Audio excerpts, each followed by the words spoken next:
Edwada and ye frɛ brahye bidwafoɔ sɛ momrɛ na yɛntena se enka me kan brahye bidwafoɔ mo ɛwɔ ahomegye mu ɔmo ɛgye ɔmo ahome enti yɛ tronkra ɛde frɛ Speaker of Parliament Alban Badwin media be friend Igwe etonsa ɛde frɛ sɛ momra na mo gye mahome kra mo amo kwa akɔhwɛ mo ho yare mo amo tena dade ado mamu atokwan akɔ baabi abomra na asɛm ɛwɔ hodom a ɛsɛ yɛtena so ntentem Parliament ɛwɔ recess near from Sadia na kyerɛ sɛ yɛasɛm ehia paa ɛna agya ɔmo tie speaker na ɔmo kɔ adwuade ya etu adwuade ɔmo sɛ ɔmo tena se 5 days ɛnafua enum ɛna ɔmo kɔ akɔtie na ɛwɔ hɔ ɔmo kɔ ya ne ɛdɔ ɔmo anim paa ne sɛ President Mahama ayɛ reshuffle ne edi kan no ɔyɛ reshuffle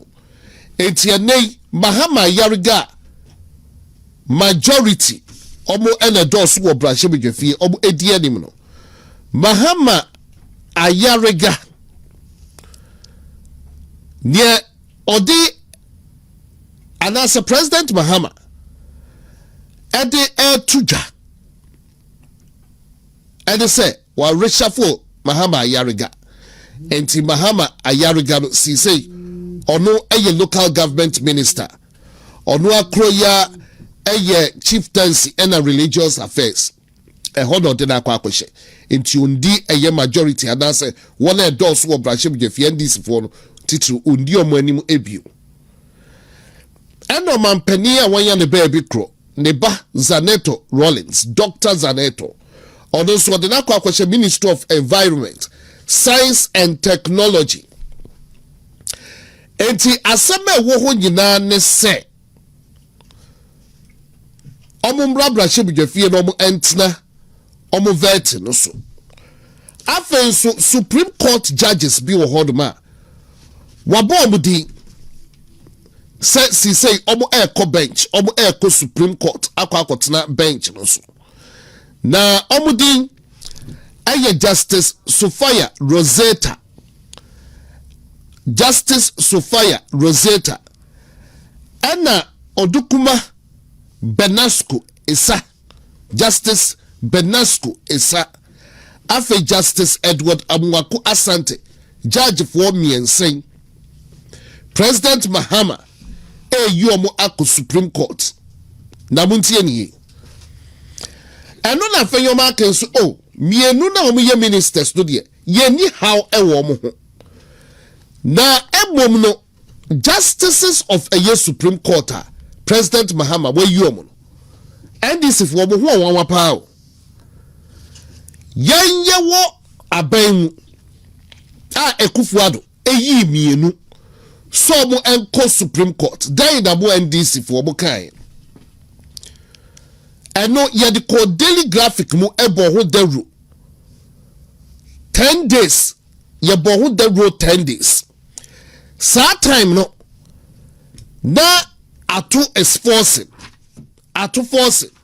and no ye minority leader Kwame Agboja no ye chief whip and Mahama Yariga ya and the Oba vet near local government ministry omo and na di animu 10 days ya bo de ro e daily graphic mu say President Ekufuado ayi Supreme Court justices mienu ko bench no so etuwa wo omo wasem kabia no 10 days ebia become wasem per standing orders ya bo de ra ye yes ye be vet up sa time mu NDC foi mu smo mpene eye hu deda ma ya twisan say yate ye Democrats most 10 days no montiasie ade na 14 days na mo pese ye bo hu da ru ayate ya twiasan ye be twia kwa animu to make way for a 14 days minimum na fe ya vetum ya tutu omo ano ye de ne ye tiasem e de tie and 14 days no na mo se mo pe na ye adwuma and na mafra ya babra hye bedwafie say ye mbe vet ministers and vet a justices here mo pese ye di 3 days o 10 days no kra no mo NDC for mo se mo ntiase and then there 3 days and I'm say you divert Supreme Court justices na ya approve eye bibia no koye adwuma na the day na emergency was ade we make us say court edge na home your vacation enti enye se bibi na aba betodum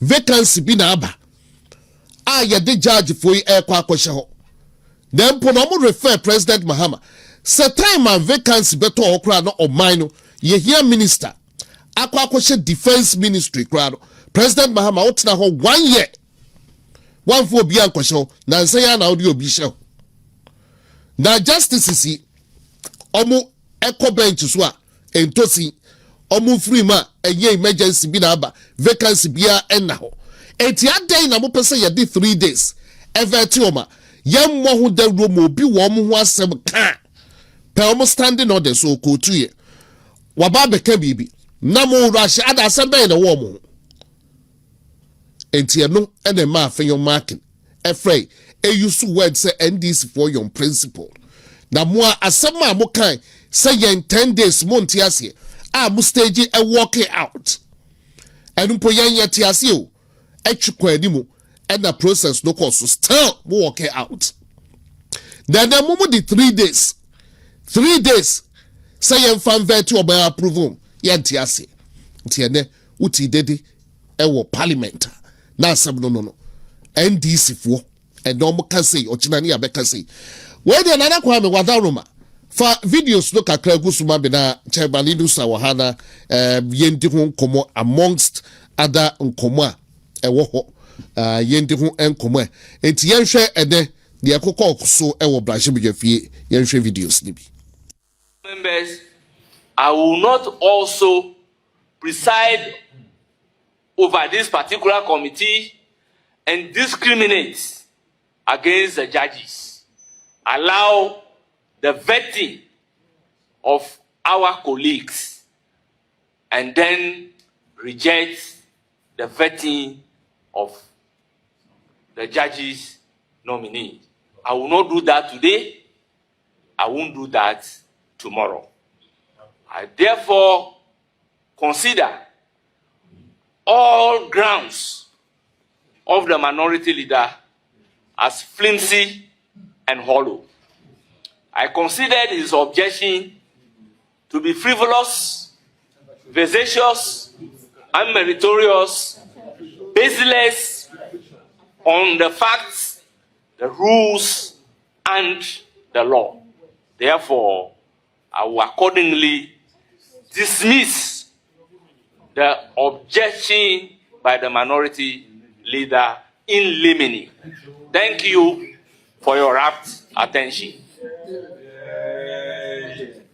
Chairman, with the greatest respect to you, you don't have the power to dismiss a preliminary objection properly raised. You have responded to me. I have a right of reply, and then we put it to a vote. It's a decision. It is the House the committee that must resolve. That is how we take decisions. Chairman, if we are talking law, let's talk law. It is not within your right to say you have ruled. You don't rule on issues that come. You don't have the power. There is no such power in our standing orders. Even as a speaker, when a motion comes before the House, he relies on the decision of the House. It is not a matter for a ruling that you will say that you've dismissed with all those adjectives. I won't go there. Let me remind you on some important issues and reply to your response to me. Issue 1. The House did not pass any resolution. Honorable Minority Leader, with all due respect, when you are making your submission, I kept you called on me. I didn't call on. I said there's resolve. Rule no, on the I didn't say rule. I said resolve. Don't get me wrong. No, resolve. Honorable Minority Leader, no, please. Let your microphone be off. No, Chairman, don't start your thing. Don't start it and then finish and think you can control narrative. We are being very decent. Don't try it. Minority Leader, don't start it, you Chairman. You did not move a motion before the committee. Chairman, you raise a preliminary you can't rule. objection. It's not a ruling. And the preliminary objection is supposed This to be committee ruled upon by the rules of the House. No, which rule? Quote it. Quote which rule? Quote the rule. Quote it. If the standing order is here. Yeah, so mine is here. Take your no, majority that take your time. No, take your majority that he's capable. No, take your. He doesn't need a lawyer. Please. Let him. This is it.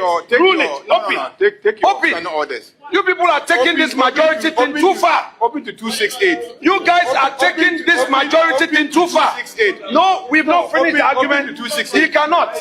Stop it. Patrick. You've had power. One day you may not have the power. 268. Don't do this. No, 268. You know. It's not fair. Open it. 268. Majority leader. Stay out of this matter. Stay out of this matter. Which ruling? Open to 268. It is not within his right to rule anything here. What is it going to do? Open to 268. I move. You didn't see. Yes. A motion was moved registering our preliminary objection. A motion was moved. We had a meeting with the clerk and him in his office. You were there. We all agreed that the nominee for the Supreme Court should be done in October. Clerk, he was there. We all agreed that let's do the nominees. So what changed? What changed? Why are you always frustrating everybody? Why are you taking the majority too far? And when we talk, we become victims. Why? Please. Why? He can't rule. Please. We have to argue. It's a motion that we raised and stated our grounds. Listen to others. The preliminary objection was grounded on our motion. Don't do it. You listen. He did. You listen. You were my mate. listen. You were my mate. I was called before you. I was called before you. Chairman. You were my steady mate. Chairman. And you know my law is on soil. So stop what you are doing. It's very clear. Have you seen the order? You know my law is on soil. You know, Eche. You know. Don't let politics, make you behave this way. I've raised. He cannot rule. He can rule. Rule on what? It's a motion. He should tell me where he can rule. We have to take a decision and vote. That person, please. It's not fair. We have a right of reply. Let us reply. He shouldn't rush. Why are we doing this to ourselves? Why are we doing this to ourselves? It's not fair. Your own position in 2024. Ayerga, you were there. You said 14 days. Why 3 days? Why? And when we react, you start shouting and threatening us. And you start to threaten us. What's going on in this country? What is going on in this country? Under a reset. What's going on in this country? In today Ghana, you can't talk. You can't talk. They will threaten you, frustrate you. That's what you are doing. That is what you are doing. Maintain your own principle. Maintain your own principle. You act out of political convenience. Where is your principle? Ayerga is here. He said 14 days on the 30th of July, 2024. What has changed? Honorable Ayerga. Let me explain what I changed. Okay. Honorable member. Honorable Minority Leader, you are pulling your microphone. I will give you just 5 minutes. It's now 1:48. Exactly 5 minutes. I will stop you. Chairman, that's not the way to treat your ranking. That's not the way to treat your ranking. Honorable colleagues in the majority, we are only asking you to respect your own principles. Your principles in 2024 and nothing more. This argument of discrimination that you have discovered is again serving your convenience. Yes. I told the majority leader that he has a principle called jurikashi. When he's in trouble, he used takashi and somersault it into jurisprudence. So I call it jurikashi. What you just did is jurikashi. You and I know that there is no such power given to the chair to make a ruling. You know it. Now you say there are some general powers. I kept quiet. Please. Please. Please. You are not a member of this committee. So please be calm and let your seniors engage on an important matter. I have not mentioned a name. Please. Who in particular? No, but my colleagues are also there. Yes, but they shouldn't do that. Chairman, what is happening is unfair, it is improper, it lacks principle. All we want to say is that if you insist, because you are the majority, that we don't need any notice. The very things that you said when you were in opposition, they are no more relevant. And that under reset, you have set in place a new rule, who should be the new president. We are sorry. We cannot be part of it.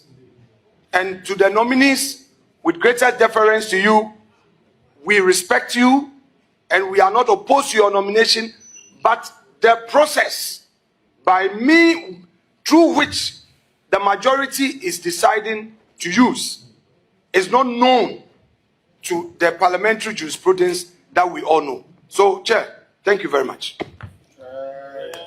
Most today, if you need water to wash your hands. Sorry, call omo baby. Just want them. Me who say Nana Kwame a place press conference, but me da Nana Kwame as papa for that video footage. And then my gist of what went on in Parliament. Me call Parliament. Ina me share bomo Facebook page. Atemdidi nkwa yedede. Near Afenyo mark and the Parliament. You need papa. You need kudos to you, Honorable Alexander Afenyo Marken. Koswada Kosu. Chairman Inusa, Mema Kwaba, Kwasi so et Nancy. You see, when you are eating with the devil, you must as well use a long spoon. Yes. NDC for no, they are consequent to the devil I'm referring to. Tell me, they are not principled like the minority leader has just said. And it's for me say ena ye no, and I say ena emrane kaye. There be mun nemasa. No mun nemani takashi. Takashi na omu ye no so. Enye se omu ye takashi nu ene. Na ochina obi ye takashi so a omefa ne se nanu a ye die no ye makwan na omu so omunye omu die bi. But you know what is happening? It is very, very dangerous when the parliament of a republic start behaving this way. It's dangerous. Do you know why it's dangerous? I'm going to give you a precedent. Near Sia, a lot of democratic parliaments have lost their democratic status in this world.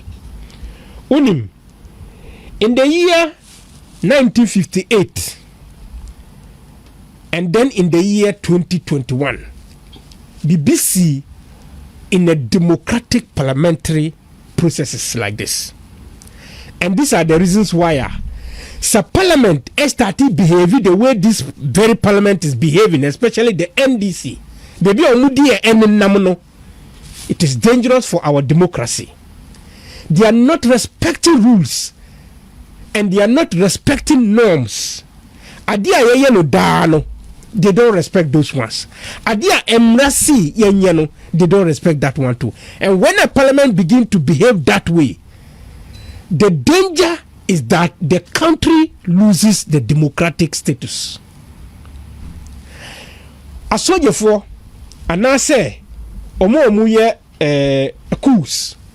These are some of the things they normally look out for. When the parliament loses,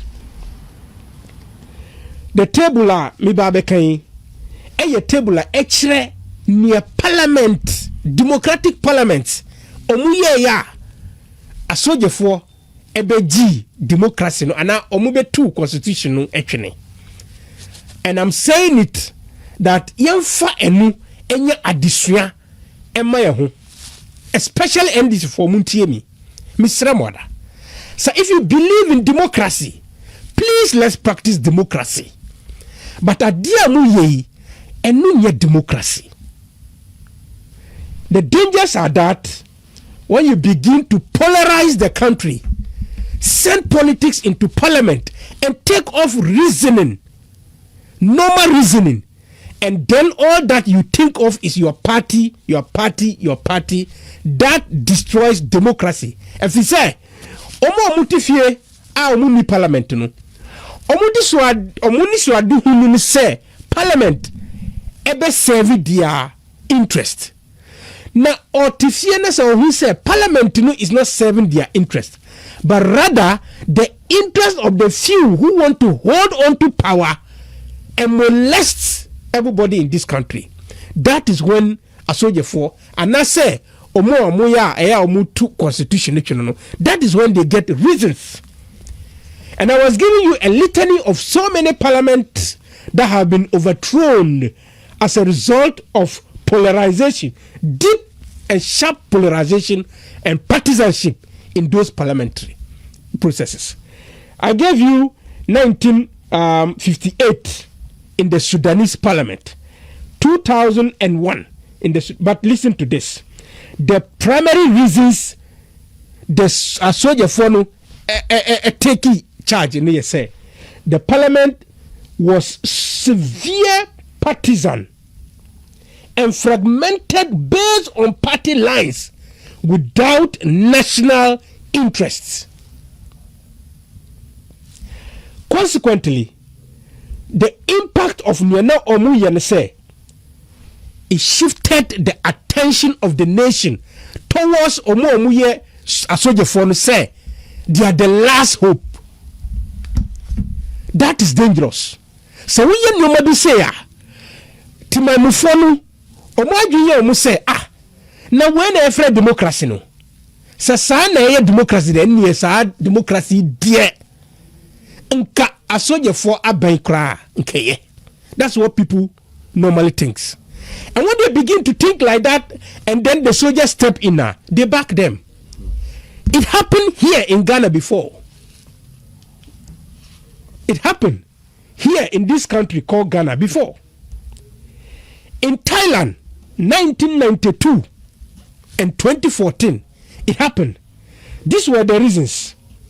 It was a continuous legislation polarization of the country. That is what the parliament did. As a result, the military responded and took over and declared the constitution non-existent.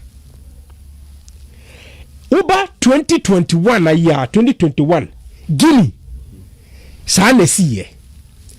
the parliamentarians felt like they must serve their party instead of the nation.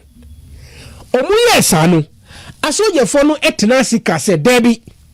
Yantimi tenasi na nsamba instead of say mubehu ni say national issue no. Na mo serve mu amu parties. Yei Asojefo die, we are not going to sit and allow that to happen. Consequently, omutu constitution ni etwene. That was Guinea. Now fast forward. It happened in 1962 at Myanmar, and I say Myanmar. In 2021, it happened again in that same country when they returned to democracy and practiced democracy from 1962 to 2021. It happened again, and I saw the forum SR2. Oh my constitution nego. Now, in 2025. Finally, in 2025, Guinea-Bissau, the parliament did the same thing. Nobody say yeah. Now, what the parliament that was in opposition, and some now omuka, and some the people realize that enye enu ena na omu practice. To say ye die bia. Enura usi sa omampenyi ayi na pamfo say. Omumbra embeye ministers and the idea. You should publish it. You should publish it for 14 days. Into munumu makwe emayan koye vetting. And I say yam koye vetting ya approvals. Unless they publish it for 14 days. In fact, even when it was published for 10 days, Musimumpini, just a di niakano also. That is what NPP say ye die democracy na ye practicing our Ghana hanu ye jitum no problem pam no twanu say yetimi wait for 10 days na 4 days na aka no ye de beso so na 14 days na ye complete. That is exactly what the NPP did. Then we waited until Ghana ni bia oti be bia a onim nkofo na ye yi omu no nsam bia onim fa omu hu anka opese okano omu chroye e ma parliament. And the parliament did very well by investigating the background of all those people and placing questions to them to respond to it. And no more who saw and omutimi or ministers ne de. However, you NDC, moi by moi, sa abana mudibo techino musi yamfa sa abano embo maninye tewe maninye ye. I don't get these people. That is the unprincipled nature. Honorable Alexander Afenyo Nana Okano. Why is it that the NDC cannot wait and publish Omwa president omu nominate omu? Why can't they wait? Senabeya sansam no ye de betuga. We publish the names. Nani owo ensambia fa ho na waka ana wachiro ama parliament. Why in a rush? Why are they rushing? Where are they going? We are even in legal vacation. Supreme Court judges no court banya. We could have waited. Meanwhile, omuko clerk omuko ye meet our parliament clerk office. Ama obia jatumu say they should put that one to October. October. Ena NDC for no e dia ba ene. And then so mu person we vet no asa approve me ya. What is that? Sanoma way, I believe Ghanaians must watch out because NDC is basically destroying the democracy bit by bit. Almost 30 chin krofu by heart, without meaning and without reasons. They are arresting communicators. They are arresting social speakers. They are arresting their opponents by heart, intimidating everybody. When you do this, remember that ebimutin chaya omwaji ye muse once a country ne practice democracy no de maintain ya baby. But if you begin to do this and make it look like said democracy no who the democracy no etun chen ne upe na uya ne obia woni ope obia woni ope so just no so munye power no bitina say mu de. So yes, you were saying say don't continue to do these things because precedents be brave ewo ho it destroyed the democracy of those republics. Nti yesra this for ma omun say democracy amaye and when we say they don't believe in democracy there, but yesra omara it was based on democracy that Ghanaians went to the polls and killed, voted for them. Misre samum pe democracy na. It is not too late. Write and resign and pack off. Other parties no ebeka NPP ho na yetoaba eyi obi fufuro amanako digana for him. Thank you. Medawase papa chairman Inusa medawase papa na oh my God. Doctor, mema kwaba. Na doc bia ye de chance ye ne nsebe course wo brashe bidwafi bia yewia na yabehwe adamatesa ewo ho bill ahohura abane adamata bia obepese obekoso bia no na ayi mejidi say NDC no say o ma frustrated from everything they are doing. The BPO mu ye bia no frustration. Well, we just said that woman kasa parliament omo nim de omo ye from left to right. Ne mu ye nyina che say I say authoritarian. Ye na do so nti o say na ye say. Ye na wo say na we na o say ye pese ye we. Enti sanka de sisi ye kra no. Me nyini say o say ya de a ye timi ha ye ho kra se bia ye dwendwen ho. Ba ma me mo minority leader. Any minority ni na so ma me mo mabaso. Omu je omu na so parliament opa otimu se omu kuta nkofo ni duam nkofo ni hoso omu hu bibia o I'm telling you omu hu bibia na ka de omu ti parliament yi So what you know no bisa ho say. Eti for want of a better word, eti nyansa be pa na wodi mu ye no. Mo na ma mo de beto ho se mo pese mo ye no. Ba kukura no amoye. Ba kukura ni ho. What did they make an say? 24-hour economy, Women's Bank, we ni nyina. Ba kukura ni ho. Ya mo ba parliament so kura no a. Eno so won tese mo kan ho asem bia. Eti na tese ti amuti won mo ti wo ye den. What do I say? Bibia no amode aba parliament a motimi ama concrete results say we are the buy no faso wosune. Bakukura mai. Bakukura ni ho. 1 million coders ya mutu. However, Women's Banking ya mutu away. Koko for 60 million however. 24-hour economy however. Bibia ni ho. Akukon kiti mo ko hwi akukon nyina ni nyina basa.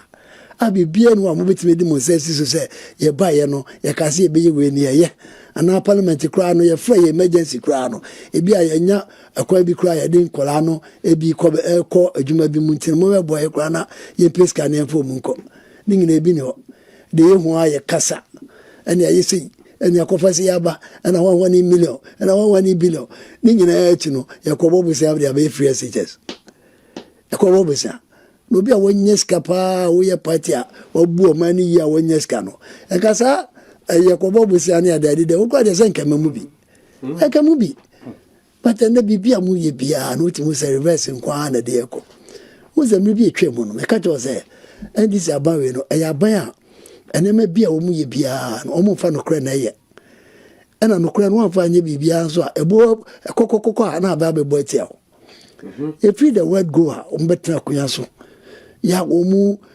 status omu the settings in intro near the day adwuma no who is ebe kan the same friends system no template na no mo dey call template na no mo dey call oh I find say electrical containers ahira ni abe kan no ya kasa ho abe na wotumi enu na wotumi ensa ni egusu ni ya kasa oh ya kwachi cocaine bi 14 kwa ikote cocaine 500 tons ya kwachi na no ya wen fa certain allergy ne the allergy bi din ne the abe kasem ya kwachi gold any sika 14 containers dollars ne the ade ko bi ase ya mutu bibia ni bibia enti ne ma bia wo mu ka bia no wotimi se ayese wo mu so akatua no na yankopon de ma wo mu you have nothing better to offer do mu ye no parliament ni na ye kwa na kasa wo mu kasa ni nyina o twese de mo akọ wo free recess na aba recess am free buy mo ba for a purpose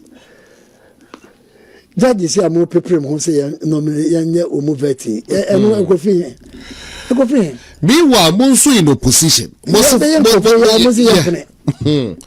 judge foko ya mo se am prema mo nye e je na mi kan kwan because Ashafo Afenyo say also we are not opposed to a year of nomination but say empoye ma 10-day window a year advert e wo daily graphic mu say e be a public no so betumi aba be kire omo adwen omo aye be vet omo ni na mo be kan say there be adie mo pe 14 days minimum and na mo the 3 days there be vet the same day 3 days vet approve what we do na eno no all kase certain projects are ekufuadu eyi omo 2 bosi eno no ye parke eye Supreme Court and na mo makwa yi 3 aka 7 na mo buy mo yi no na me who say and 24 na ye vet no or say there should be no cap on Supreme Court judges bid one in opposition they bosi ye call for and na mo buy no and one is bushie gum sa 7 na ba and mo my advert 3 and because we say the template no was here the two say yes wedding card the yansi actually dey atoso enti pepe eba na so the same thing na ebe won say ebe NPP be ba power na obi be ba be ka bibi contrary to this ebe won enti no keke yenya yeru Afenyo no omunim ade a omuye omunim ne pa omuye yesu ye gina omachi say de okaya no ye gina omachi pampe omu kanu kure no ade che Ghana for na wose ebie ye ni na fe ye hwe na ye hu se enya de a omu tan obi a emra no ene ye pese de ye adwuma na wo ye di 10 days wo so wo mpene afi wo de wo ba ya wo se 3 days 3 days na 3 days no yɛmfa nyɛ biribiara mu na I mean adan timi wo sɛ vetting them on n'ani abrɛ a ɔka kyerɛ mu sɛ they shouldn't do that ɛna wo nso a mowɔ parliament a moyɛ friends staff of parliament ne nso so no biribiara ndis fo bɛka kyerɛ mu biara no mu de akyire mo so wonim sɛ mmara no nyɛ saa ne teɛ nti deɛ ma deɛ na modi akyire ɛyɛ saa so wɔ parliament yɛ sɛ ɛyi kontomfin kɔkɔrɔ bi ne ɛte hɔ a yɛrewe maa no yɛrewe yɛ ho saa ɛna ɔmo tete a wɔn yɛ saa pɔ bi a yɛrega kɔtena wɔn mo bɛte no wɔn ho ɔsi sunya ne east girl no ɛyɛ ne wife na bɛ na ɔkɔyɛ no wa obi anim sɛ wɔte girl na kɔhyɛ akyire a wɔne no ɛyɛ yɛ saa ne ma no so obi anim ɛso ɔtumi asena se akabodom hɔ ana wonim sa medim da deɛ medim da parliament wɔkɔrɔ mu nyina wɔn say allow dada say say na Roxy defeat am because we three koyi I mayor tema mayor ono ko treat ya ma eti wo mo de wo ko so no mo ana mo ti da mo ye ana mo bia ya so bia no mo de ba forward bia no mo de ba forward ya bibia e ba bua nkoda no eti wo hwe se NDC four boys na bu afu a ana sini bi no because mo mpanyifo na o mo ti parliament no mo ni bibia o mo ka basa se ya na wa transi ho na girl no so tenachi na yesi introduce no I say my wife na dad wo so yenim say my wife no so ti wa na wo bom trinko ya bo ni di no asan sore say wo tete wa no wo kasa ni nyina no say na de wo de wo no eti but ya be ka ni nyina ne say you from pa bon techi e me no de say nyakopon adom ye ko yanim aka akra bi na 2 years de aka no kakra bi no say ba ntem so nyakopon be adom ama ye nyina so ade ame de meka ade atre party man say obia bibi ba mo me nyina ye nsori ne nyina ye party na chi ade ba kofo na nya ye nyina because ade a mo pese mo ya ne say o mo ba prayer mpanyifo na ase eze say wo no ye so twa ne ti a de aka ne ya homa nti mpanyifo no betata o mu ye beka nsema to o mu so ye bedidi o matem mo ne ade but mo me nyina rally behind the members of parliament na o mu nya sa hoode no mo mfanya adwuma o mu no mo ho no mo nye ba ya bewajo o mu ye strong people a o mu ne mu nyansa what I say we NDC for 20 a no ye NPP ni 1 NPP ni 1 bia representing NDC for 30 for parliament omu ni ade papa bia omu ni ade bia omu ka we dey parliament ko omu discuss nema aye very important and this for call na omu titi backbench on hey sa omu so ye constructive debate bi omu timi ka sem bi pa ma na beto Ghana for team e bi ni ho enti Ghana for ni patriotic party for ye be say mo fa mo paebo mo fa mo ho de mo fa mo bibia time mati minority na chi na omu ye adwuma pa e de boye na me say nyakopon so be bo omu omu pese omu ye bia no omu nya ba wo say ye nya ye say e wo say minority nya ne say wo parliament na bia omu ye bia na mo take mo decision na mate wo say ye adwuma mate hu ni NDC for pa kire say de kwasi kan ne president Mohammed tumi akwa pass e tribunals bill no ababe no law LGBTQ de eda ho yanka ho asemu ba ya beba ni nyina so na ya koyenim enti medofu pa na sade kwasi esi no be na Afenyo market wakasa na press conference o ye no de na ewo mu nyina na me you asutre no but o catch the Supreme Court judges no say omu nyina ye ana so omu enhwe ye because omu court woduma sade yan verti omu ye ma sa window no ma public no so timamufo anchiro omu adwen no de o china questions bi omu bebisa sana mo kra ye verti mu papa ben na wa kra no ye Supreme Court judge a woto and then omo nyina ye basa omo wo show omo anim a woto say omo ho ntom na we ganom na pepe o mati kwa ba because omo nim emra no they know the law and then ye course we pa na ye bebo di say Supreme Court judge na omo to wa ye basa international community ni nyina show obi a show aye ga no woti wono no ye yes anema no Roxy the fear ba kwansu bi e de bia wa kat enti awia se hwe na eno na Afenyo de two just say free 1992 ya vet ye Supreme Court nominees ya vet omo kama 2 weeks or 14 days you know omo ya adi nyina ya adwuma kama save way num omo standing orders ni niam nyina na aboadium enti ene minority no enka ho bi omo sore it is say a unanimous FC say President Mahama ne kan ye de omo akwa ho omo baaye omo the 7 abadada ya approve omo ko Supreme Court and a President Mahama said 3 year ba be ka ho and so omo opposition President Mahama say omo air park courts no and then no the cap ni so he say yes Supreme Court judges ni say the tie di chobe and then and 24 say and then no ofilisa na so obususu say edisa cap ebaso enti yenhwie ngum saa yenhwie ngu Supreme Court was and then so the tribunal saba enti wo de men ko chairman nchen chairman yes, any other pick other matters ye rere mo me da se keke onim emre bi me betina ha e ka say ye foreign minister Okujito Ablakwa. I don't know why he is still a minister. I don't know. Minim ni entina sila that gentleman or that's ye minister. Nanseye mi titi se MTN edi 20 million cedis bi ekoma ben se omunji na omumwa ye nuanom na omudi ayakayaka bi eye omu wo South Africa omu ba fie na ye hwe wo mu kakrakra no omunji na omumfamwa Oseey saasika no yenji ye return saasika no ma MTN for no so ma rejected na onunu sa obi atwimu yesi obi uhunnim faso a ye kan say wo English mu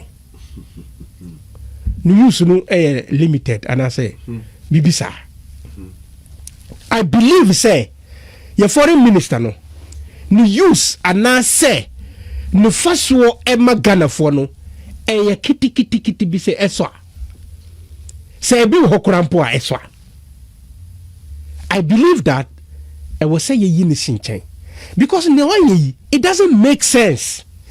MTN a corporate institution omu Ghana how omu ko bebia but I think so we a South African okay say a South African company for yes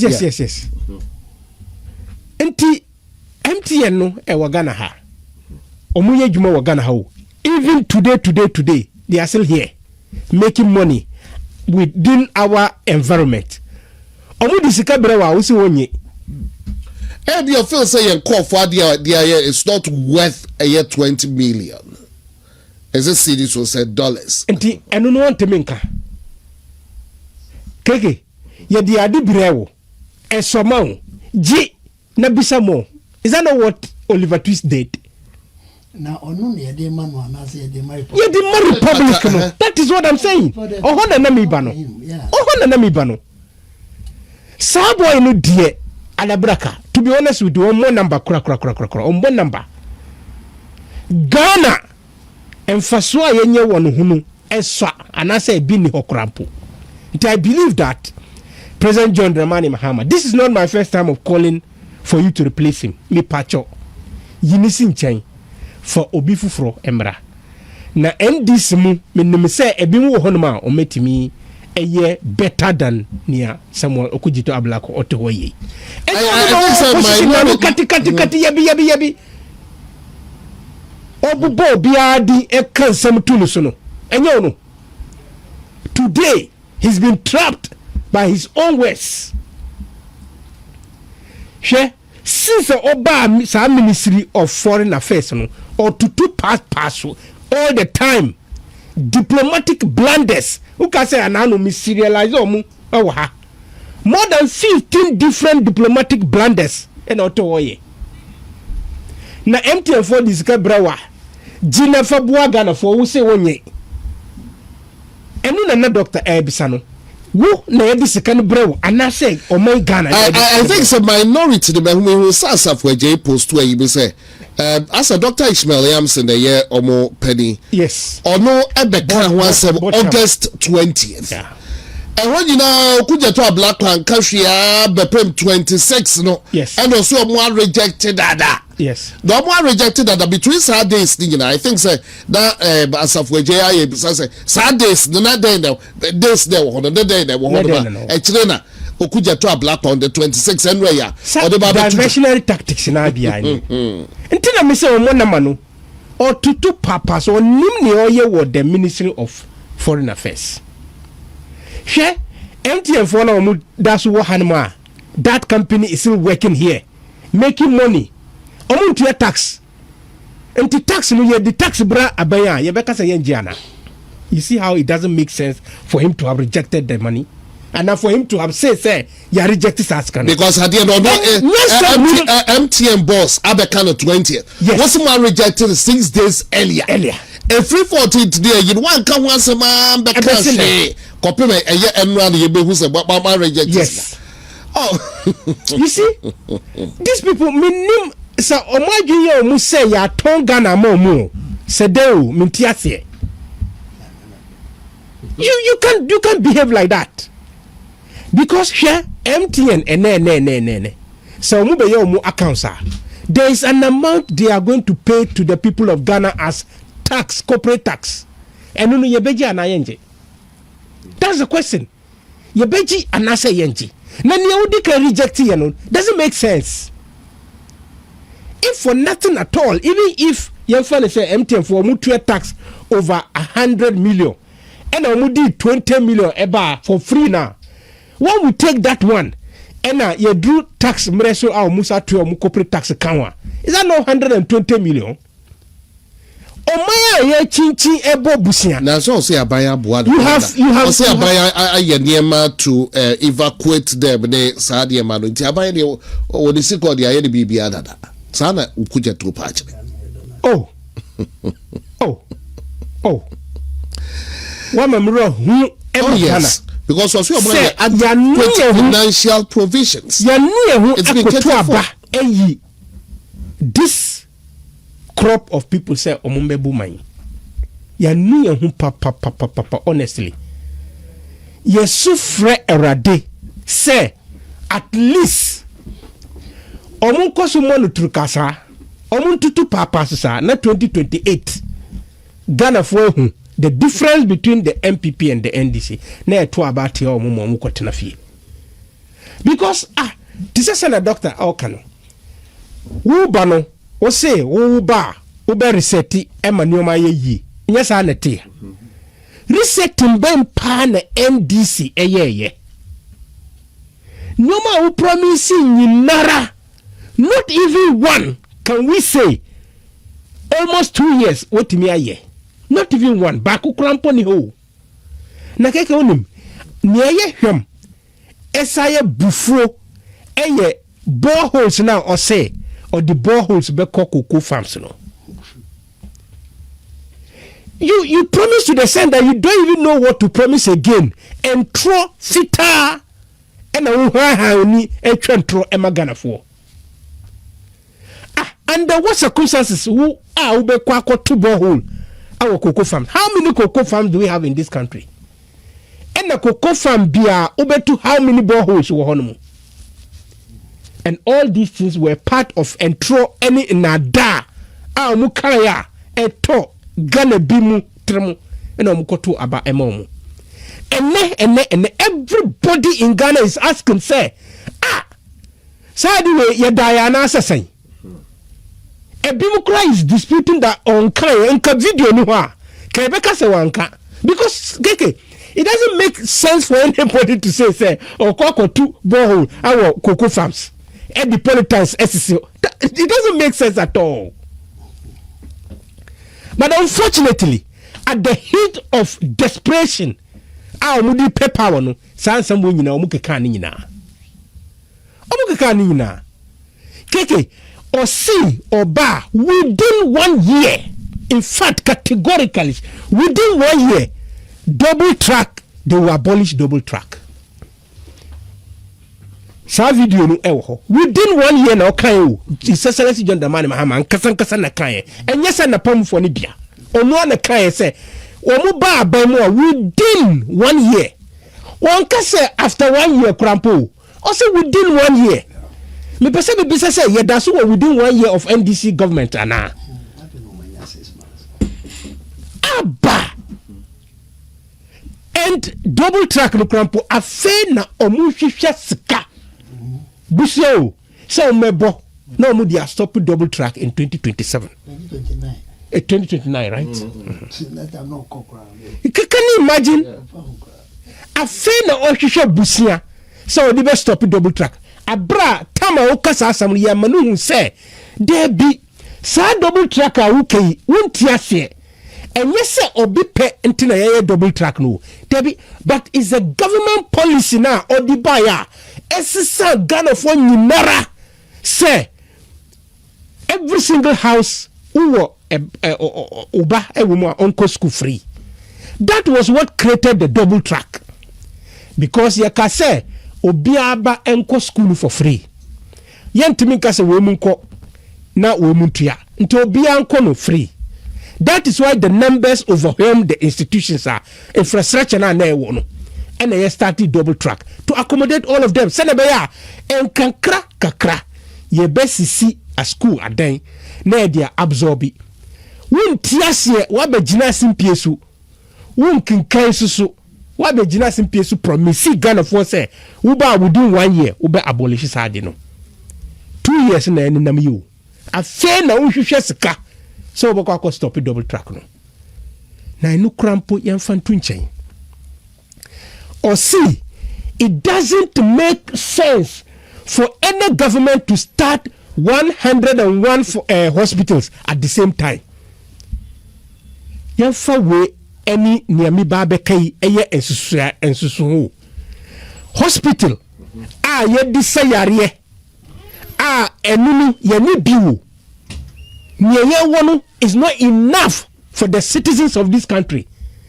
Obi start 111 we see and nyansa mono enunu ye mfre no nyansa because enka ho. Is that not what he said? Na ene wa baba mu wusu promise say uba 24-hour economy wa baba mu 24-hour economy na wontimi an explain nu in opposition no wa baba mu wusu u baba si 24-hour economy market 216 every district in this country. Keke a hospital ayarisa any market misra ebisa say emu nyewe hina obisi obesia a eye sensible emu nyenu nyewe hina obisi obesa na daje ene nisika esia eye sensible. You are talking about 24-hour economy. Say enyese na da ni ntroa KJTM market, it has every security feature that can operate 24-hour economy. Buwa Asante Media mabununu omu ho ni odada omu so obema omu 24-hour economy, 1 job 3 shift 3 people no ye wo ho enkola no daso minam. In fact, I'm just coming from Kumasi Mall. If you see a mabunu a omu nam honomu omako bodom pem wo honomu, they are just walking about omu tumpa at that place. They don't have work. And now we see upesa we 24-hour economy. KJTM market is here. Have you done it? At least in Kateme enu na first starting here pilot and say sir 24-hour economy market na betima yejuma. And KK adia SIA as a feminine say nobody in this country operate in a market 24-hour. Who can see 24-hour market in Bumpurugu Yoyo or Walwali Janga? And you expect people to go there at the middle of the night to buy what and to sell what and to who? Sa somewhere you know officer Ghana for yen to me say who sa questions here na. It doesn't make sense. Ghana for obia enhu ade a ekoso no na hu se omu aba dadaye agi etumi no na mu ma obia ampaba adinsaye 2028 is just about 2 years 3 months away. Yebekwa akoto aba ntu kwa ye wadu say anything called NDC run away from it. Anything that is called NDC, and no colors, no. If you say your name on your omudini bepa, anything that is called NDC, run away from it. Look out for the NPP. The symbol is a winning symbol, elephant. And me, a savior of this country. That's it.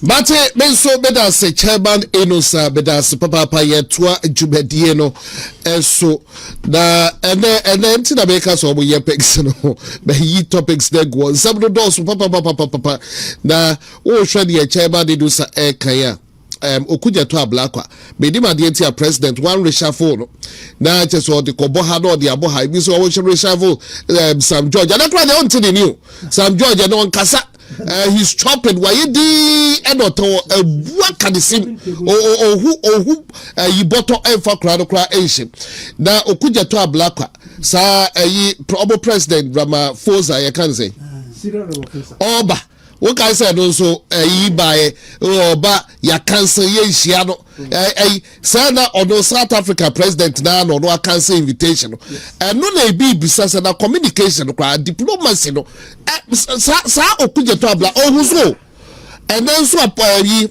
de wo ka MTN de wosumu ni omo ahia 14th what can't you pedi no say enya ade abadi che ho date pedi no wase ya saint no na 20th wa be announce the publicly so omo donate 20 million meanwhile okuje to abla kwa so omo na sinkoya 6 days ago so ade no omo ani enche ho entiche say ene diplomacy no kwa na tonsuo diplomacy enya de say okuje to abla kwa wakasa sa ene wo de kobo ha na de abebo ha ena mugu Ghana ni ma say say ya ne pay ho na ene Mahama Yariga or converting na the papa respected papa Duncan Williams oh etinechi but we say man for church say Mahama Yariga a Muslim me patro ho de be I don't know I can't tell me ko but Mahama Yariga say oba consultation with the Christian community no wa pesika akọ national cathedral no eso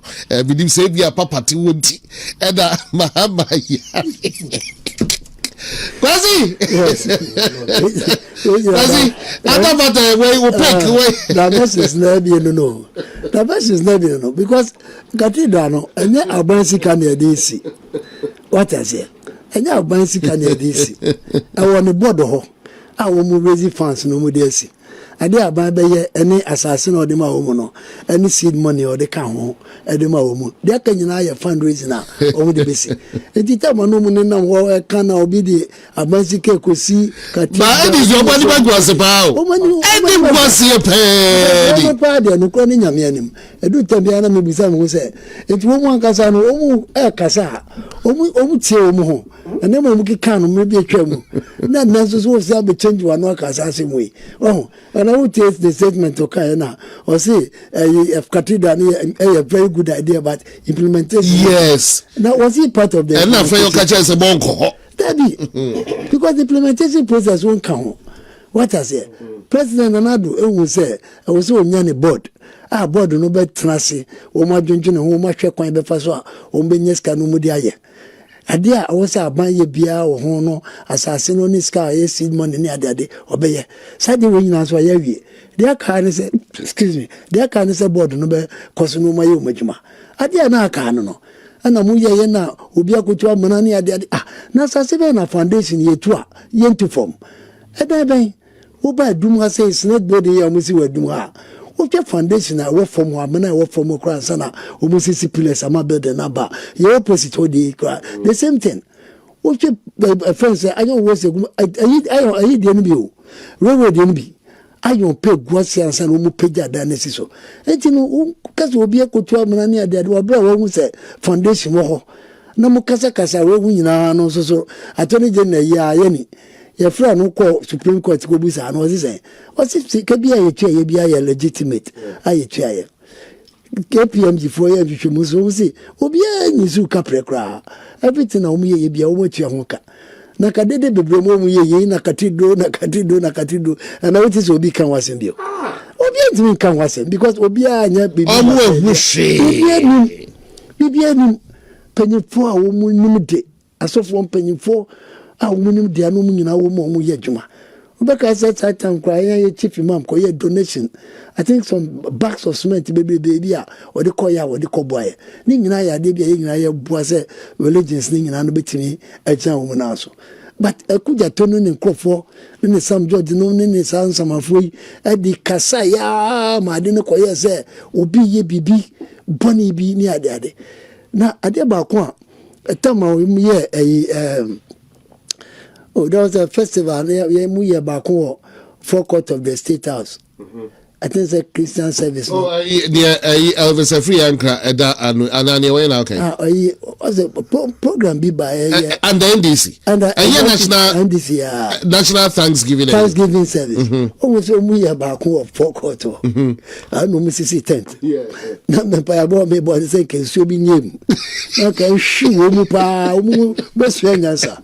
So I say you say madam will be a person madam will be very sick or a cantonment na dan what me call a very say a mosque national mosque I was say one kai kudi and I say 5 I want to remember me do nyame me rad them ho pa me say rade what the palace Papa kaya Christian service no national cathedral no ye bi ani ababa ye wezu na national mosque ma me anye afeni ye kwako ye ya bako sisi tent na ma park mo ka wo che na wo tiase na nzu na antokra no me tiase ezo to ya kombeti um kakanka enti ana no hu ya se omu beba ba ye bibia omu ma board na e de adwuma ne se omu nsa no omu be se omu ya omu nye nya dia okobi peska bi free baby a omunye na nkonko yesi akofa aba sika na no so akofa asem foforo ye de ade aba enti anu de ayi be fa ne say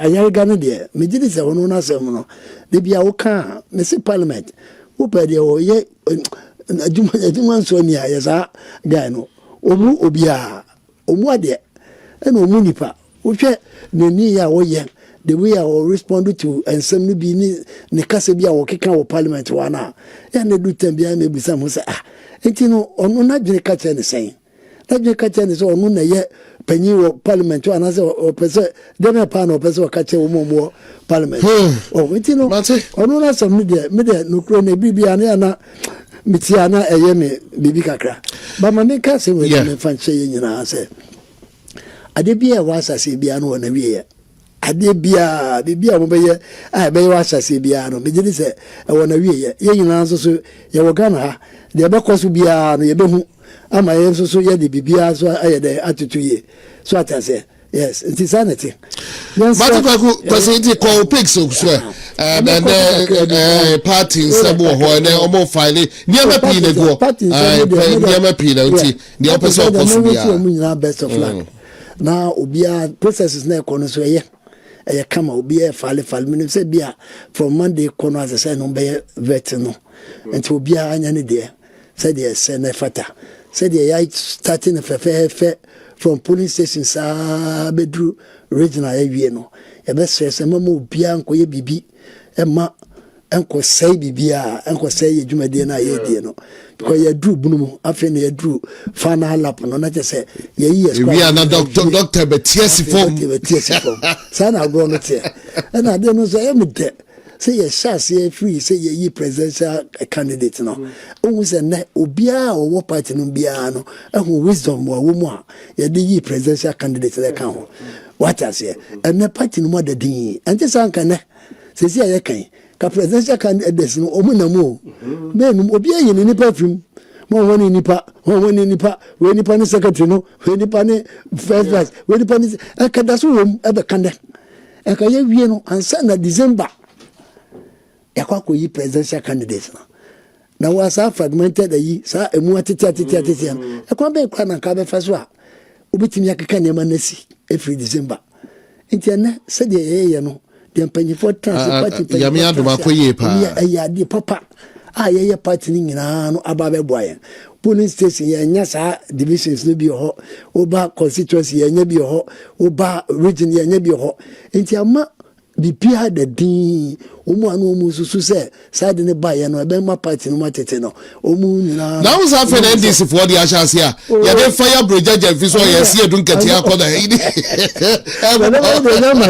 omu de pass fridge no omu de fatin chakra ida mai eti no me ji say ya ye nyina awie no me de ade se na me de be se party man nyina say omu nyina ye ma bibia nkoboko na afi nyakopo ya adma October 3rd no yentimi mra na ma beto aba no Kumasi Sports Stadium kama na fi ye national leadership no yewia na ya TSC form proper but I no say ye region na ade na wie no obi ankoda obi anya na djuma wo na region na constituency na police station obi anya na djuma say de sene fata na fi ye de mpanyefo no be ka ho a na ye de timetable na kasa ka ho na ye de etimi aye emu djuma na ye fe menim say bibia betutu ye e de amaye kasa tia kasa ntwie ni ade no mesre wo mu sa baby aye dream me obia ma bi ma ene mitie yakwa me kana sen kwa na ye Kennedy Afenyo say ata Kennedy mitie ni nsem bia no okeka mama obia amfanya asem what I say mama obia amfanya woni one of my radio sister stations here kanse mi ni ade message party man wa utie bia no tokune na mfa mama mfa na asem nya asem onye obia utimu se bia wo problem kra kakra hansana o be wi asenti no de mfa na asem na tonchen na afi yenko yanim ade me di be twato no the issue of gold board no name Afenyo say Bank of Ghana no no na dey make nyina say umpo e ka ba no enye nkoda ka e kana no dene one single transaction I bitimi amu aboka $1.7 billion there also tiase say nya dey ya de ketwa memo bia nya na dwene so obi na dwene afri so ya koyeso yesi obi akwa we Afenyo we ni ade ma obi nya na dwene afri so enkofo no buye and then mu ye nyina a scam utie Afenyo say IMF representative na o si omu won no Bank of Ghana na Bank of Ghana for catch mu say ensebia ejina wo mu so say wo mu nya say adwuma no there's no way on between ejai but we can so say last year 2025 be say epumo baby ye wura kojo mponkoma be kan say de omu ye no e ka na de ba ne so that time kra na si $240 million kofu ye ntie ene ba ya na bedru December no na Bank of Ghana be ka che say sika na $900 million and sana end of December na say middle of this year and a World Bank IMF no the report by ya sika na wo be ka che say $900 million say no oboa 1.7 billion but ya Canadian so say 1.7 billion no dey na dey as of December 2025 into sikana nkasa na be 2 billion plus and you should be quiet the account ho mo bia anya na dwene say fence gold board for no ebe for mo wadi omu and the cause of the problem omu na the cause of the problem ko bibia omu ye bia no omu je prop omu je nim no o hwe last year December no aba ending of last year and about gold board dey say ya be boa Bank of Ghana gold board dey say ya be boa gold board invest the 10 billion ba gold board mu di dwa manum it is ultimately the way dwa wanum yi na se kaba na ya ka se o de kanaba adanti na wo se otwe ho film adan wo se otwe ho film anyi ye ana wo hwe board no nso a gold board board of directors nso a asiama tesubi governor of Bank of Ghana teso friends deputy finance minister ewoso Marita Blue ewoso sankofo we nyina teso a wo mu oni ma ekoso nyina wo mu nim they know it enya de bia si a obi Afenyo obi koka che obi governor na nkasa te board ne so enti ofese o ka te say sa sika ne ko chiwachiwa ne nyana onim ana aya plan bia wo ma ya wo mu di buye aya scam anu ma ya wo mu di ebuye na Ghana for mo ma ya ni na ho because nkofo ne de wo ma ya wo ma jone say de wo mu be ya no be ya sika ne de ye betwe afam ama na kwa akoba eba yesi de akose we book mo na me de mete sa na bisa me ho na ase ade tina obi antimi ntase se Bank of Ghana sika ena mu yi ya mo de ma Afenyo say gold board e mo de koto gold no ena ne e ka ba ho enti de na gold board be che no Abranti a young boy be an example. We say they said the papa kotoka Bugatti. Na Ediama say if I call to idea brand, na dia car na kopim. Car no kwezi chain na di car na kopim. Na mumu no. Papa no auto car no on any Bank of Ghana. What I say? And I do drive car no any good board. And to good board won na di car na kopim. But liability no ya nipa ko no di ni sika na den. E se mu a wo de buy. Eti no wo mu yi wo mu fi mu enye yi. Na me ma Ashanti Media mfiso na me kan tell say omra from kwa because that type of disrespect no onya dan me kan atem wana me ya na was me omra from kakra omra from na omu ade because Ghana no ye ne ye hwe no is it to him to give you no much is expected if I told wo a year wo me be say 3 minutes be mamia e kan me bie we ya me bie page ya ma no wahwe waba wako gogo no wahwe conditions of service of the good board, chief of CEO. But we wait me about see no actually. We wait me about yeah, no, I will say yes. The patrol yes. We dey show. Any. Obi antie.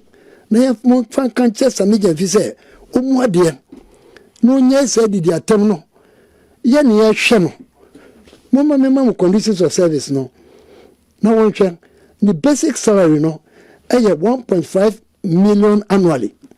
That is 150 billion. Energy afibia. That is to be no. Natadia obeson. You see 15% of that 1.5 million. No. That is 125,000. That is a month too. And non-OG. 1.5 million annually.